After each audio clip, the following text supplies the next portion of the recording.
Look, we're back. We missed last week, and I'm sorry about that. The internet went out in my house. That's not the house I had. That's what I did last week. And you know the big secret about Silicon Valley is we have the world's worst internet. We Did you do. pay your bill? Yeah. Okay, all right. Just But wondering. we have so many people who are trying to be on the internet in Silicon Valley. Makes it. You remember? Well, your wife remembers that, friends. If you listen to KRTY for a long time, you remember this delightful little girl called Jocelyn. Aw. Jocelyn worked on our station and we all loved her to pieces. And then she went out and decided to grow up and to create this own career for herself. And she's worked all over. And at some point, she worked with some dashing, handsome young man. They fell in love and got married and continued their radio career. They Who took is her that to guy? San Diego. And yeah, where is that guy? I'm going His to kick his butt. ass. That's what I'm going to do. And now they are enjoying the fruits of Arizona. It's Joss and Rob. How are you, my friends? We're doing well. A little bit hot here. Yeah. Is it never not hot? No. Yeah, I mean that's a really good question. We went through the summer. We've had triple digits for days and days and days. This is the first day I believe it's under 100 degrees. Currently it's 86. And for and so it looks like we're going to be getting into cooler weather. She's looking for a coat. It's only Yeah. 86. Yeah, you get really thin blood here really really fast. And we have had days. I mean, there was a New Year's Eve we were here visiting friends and it snowed.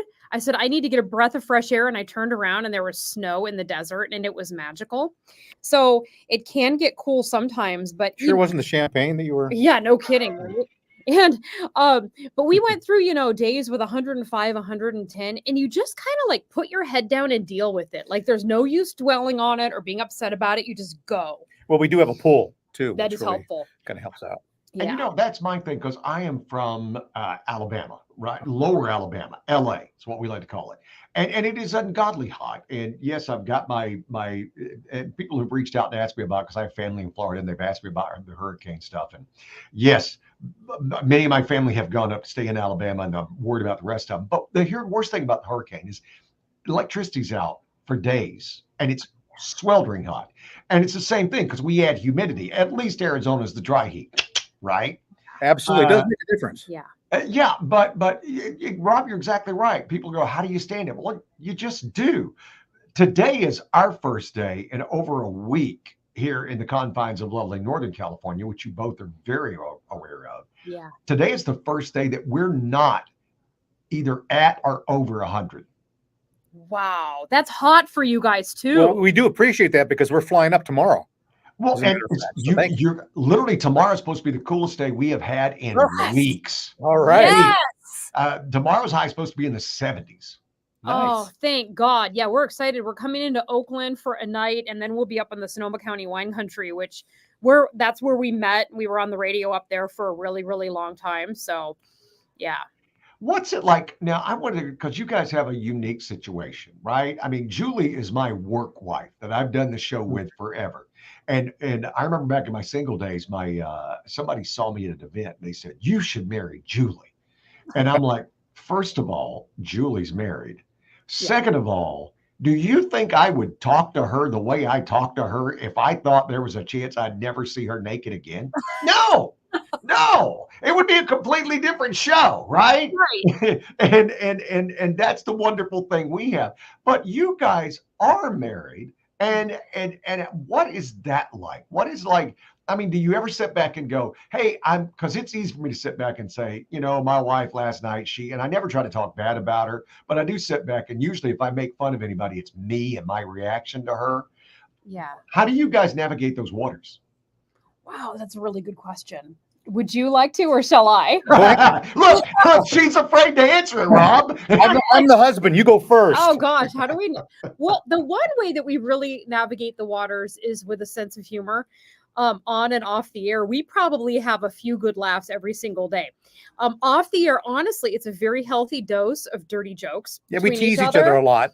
Yeah. Yeah. And it's a good atmosphere, actually. And it's so rare for people to get along business-wise and personally. If we get into a little bit of an altercation, it's probably radio business. Mhm. It's not at home. At home, we get along phenomenally, and I've been married 19 times before this. There is that. In all transparency. Yes, I'm very fortunate to have my last wife as the one I get along with and have that connection with. We've always had that connection. It's always been a pretty smooth ride, and I was even her boss for a while at a radio station, so that was interesting. And then she's the boss at home. I'm the boss at home. And the number one argument we have if we do get in a true Dishwasher? No, not the dishwasher. I think we settled that. And I'll tell you okay. how we settled the dishwasher argument, because I can tell you what will settle this for people. But one of the things that I think that when we do get in an argument, whether it's at home or at work, it's because Rob and I think alike. And if we are doing a task, or if we're about to attack something and he is not thinking what I'm thinking, or he's not executing the plan the way that I would, because I think that he's thinking what I'm thinking, if we're on different wavelengths, that's when we get mad at each other, because we swear we're supposed to be able to read each other's minds. Yeah, 90% of the time we can. We get along, but if there's that little bump, it's kind of like, what? And we're You're deeply not thinking offended. what I'm thinking? We're deeply offended. Yeah. We're like, well, what do you mean you don't know how to do the thing I do? So that's where it could go sideways. I relate this. It's a question I have. Like when Julie and I, and when she was in studio, and you'd spend your 4 hours intense. And then we would have like an appearance to do later. And we only lived a mile from each other. So we'd usually carpool. Mm-hmm. Dead silence. Oh, you wouldn't talk. But not because we hated each other, it's because we had just been talking to each other for 4 straight hours.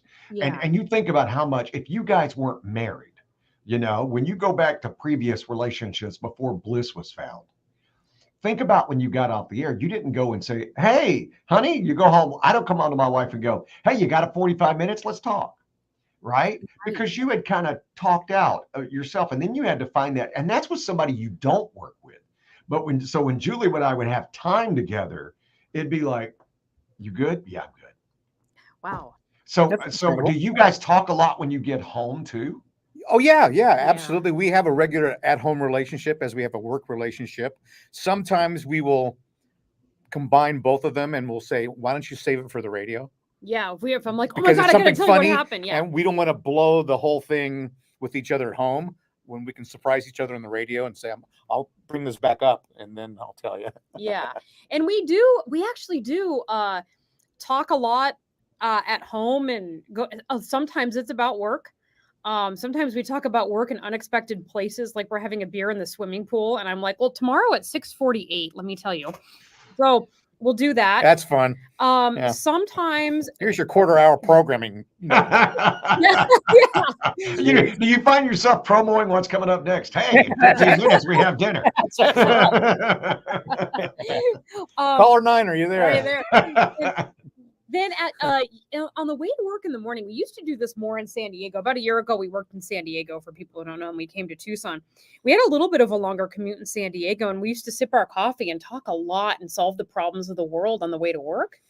This commute's a little shorter, and it's a little more intense. It's like one freeway, 10 minutes, thousands of trucks, like big rigs. So it's a little more intense, I think. So we don't do that as much, but we get to about 6:30 or 7 o'clock at night, maybe 6 o'clock. And I'm not interested in taking phone calls from people. We start to watch our TV shows a little bit, and it's personal time. Yeah. And as you say too, when you talk for a living, when people call you up, sometimes you just don't want to talk. Totally. Yeah. Doesn't mean you don't like them, you don't love them, you don't understand them, you're trying to tell them to kiss off or anything, but a lot of times you just run out of things to say. Yeah, really. You're on for 5 hours. The greatest thing ever is text messages.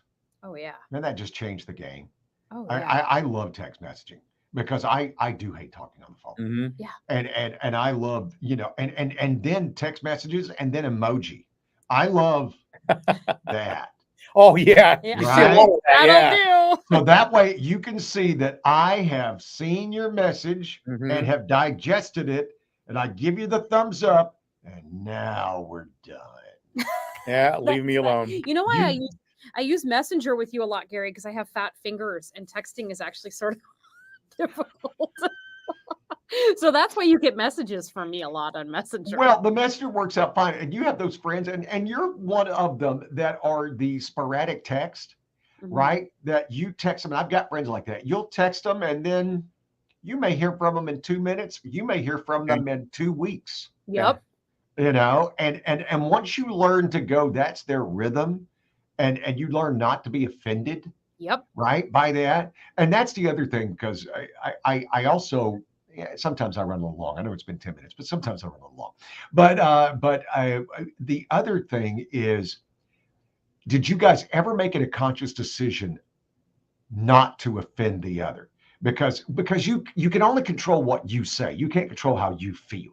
And I've had this conversation with my wife before, where she got upset at something, and I said, it wasn't anything on the radio, it was just off there, and I'm like, it doesn't matter how I meant it. I'm worried about how you took it, right? Yeah. And I think we all get into the no, but I didn't mean it that.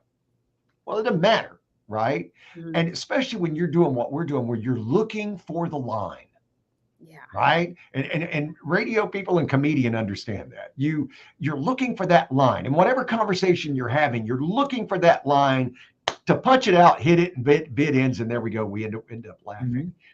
But do you worry about, boy, if I hit this line, I wonder how they're going to take it? Or have you consciously sat back and said, listen, this is radio, this isn't real, and if you have a problem, let's talk about it. But I still worry about how it makes you feel. Wow. We've never had to worry about stuff like that. We've always been pretty smooth. One thing about, as you mentioned, with the pop of being funny or whatever, with our relationship, she provides me on the air with a platform that enables me to do stuff like that, to be able to say something funny. If she didn't set that up to where I go, click, I got a line out. I mean, working with her, I've always been able to do that for 20 years. Yeah, it's and weird. it's a pretty remarkable thing. And then as far as the only thing that on the air, what we're conscious of is Rob, in our relationship and even on the air, he says things to me that are hilariously funny that would probably offend like a lot of other people in a relationship. Is this off the air or women on the air? Yeah, off the air and on the air. Like, right, you'll say stuff to me like he'll say stuff to me like, like, oh, look at that butt of yours or whatever. And I think it's hilarious because I know he's crazy about me and he's trying to make me laugh. And I laugh at that and it's hilarious. But you have to be careful of what you say on the air because people listening, they don't necessarily know us or they don't hang out with us. And people in Tucson aren't like longtime listeners, so they don't really know. So if he says something like that could come across as offensive, I'm not offended. But people who are listening, particularly women who are listening, it could be like, oh, what kind of guy is he? So we have to be very kind of conscious of things like that. Well, technically, we don't have the market equity down here that we did if we're working somewhere for 20 years. They know you. They know how you're funny. They know how you're serious. They know about your kids. They know that you've been touching once in a while. They know my house burned down, during the fire and stuff. So they know every aspect of you, which enables you to be able to do that. But as you said, we've been here 6 months and we do have to be careful because they really don't know us. Yeah. So the longer we're on the air, the dirtier we'll get.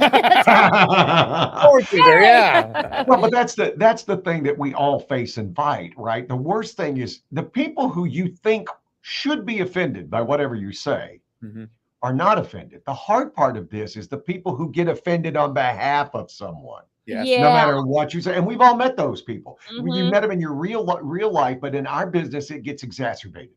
Yeah. So I can't believe you said that about people with red hair. You are the worst. Do you have red hair? No, I don't. But right. And you're like, oh, okay. All right. Well, thank you for your time. And we've asked her mother to stop calling us. Mom, quit. All right, I took way too much of your time, and these guys have got to finish their day because they just got off the air, and now they got to go do all the other stuff. They do morning shows like I did not do morning shows. These two have more meetings and more. Let's work on tomorrow's show and all. Yep. I've always admired it, and I've always sat back and said, "You're flipping out of your mind." It's but a it has nightmare, worked. Gary. It's a nightmare. It has worked for them. Well, Gary, our love to you and to Julie and everybody in San Jose and at KRTY, and you guys are like family, very close to our heart. And anytime you said, "Hey, can you join our live stream?" I'm like, yeah, because you asked. Whatever Gary asks for, we do. And I say to Rob, Gary asked me. Okay. He goes, okay. Well, that's it. We'll do this again, and sometime we'll Sure. go longer because I could just go down rabbit holes with you guys. They said, "What are we going to talk about?" They Yeah, literally said that to me, and I told Rob, "If you and I can't figure out a thing to talk about for 10 minutes, we should stop doing what we're doing." Good. I'm glad it's not serious. Yeah, anytime, Gary. Yeah, there's stories to be told. Thank you, my friends. Okay, love All right, you. Bye-bye. take care. Bye.